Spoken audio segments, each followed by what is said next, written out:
j'ai appelé un numéro de téléphone de 116 117 et c'est un numéro de téléphone de comment je peux dire ça.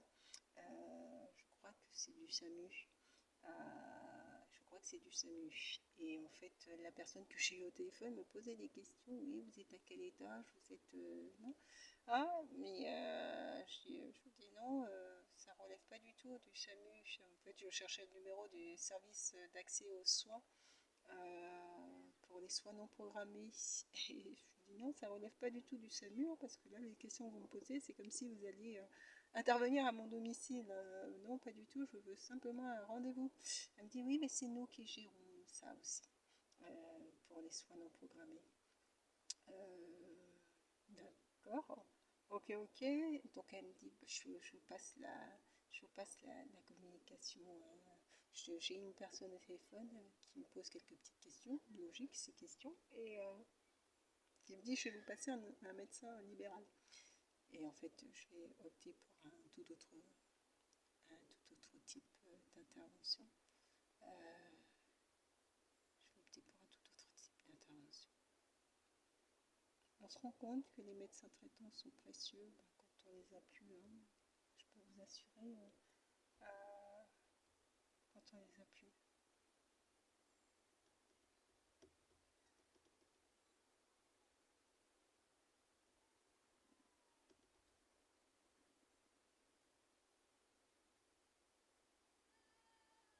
À l'origine, le médecin il met un petit mot devant son bureau, donc on sait ce qui se passe, on sait s'il est absent pour 1, 2 mois, 3 mois.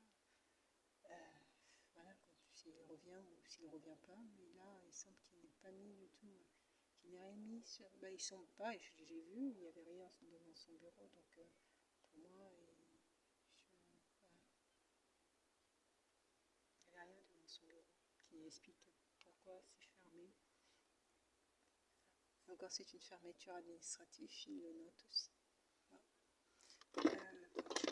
Je vais aller faire un petit jogging et puis je vais rentrer rapidement. Je vais opter pour un type de soins différent en fait. Non, c'est ce que je veux dire, un accès à un médecin différent. Je vais passer par un SOS médecin. Les files d'attente sont très longues chez SOS médecin, mais bon, soit il faut arriver très tôt, soit il faut partir très tard.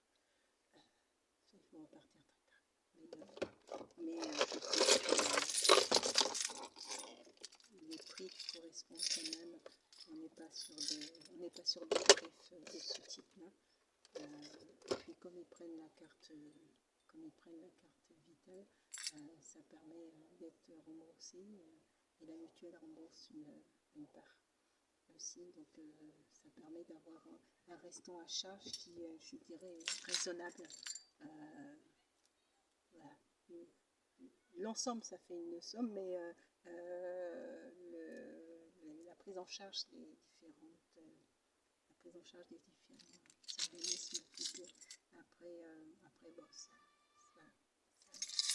bon, pour une consultation de 5 à 10 minutes, c'est plutôt raisonnable quand on arrive dans les 50 euros. Là, c'est 50 euros de dépassement d'honoraires, donc il faut ajouter le montant de base, donc c'est pas top. Je vais aller faire mon petit jogging et puis je vous dis à tout de suite. Je pense que là, il n'y a pas l'air d'avoir grand monde. Je vais laisser la voiture. J'espère que j'ai pas envie de me trimballer avec tout ça. Voilà. Allez.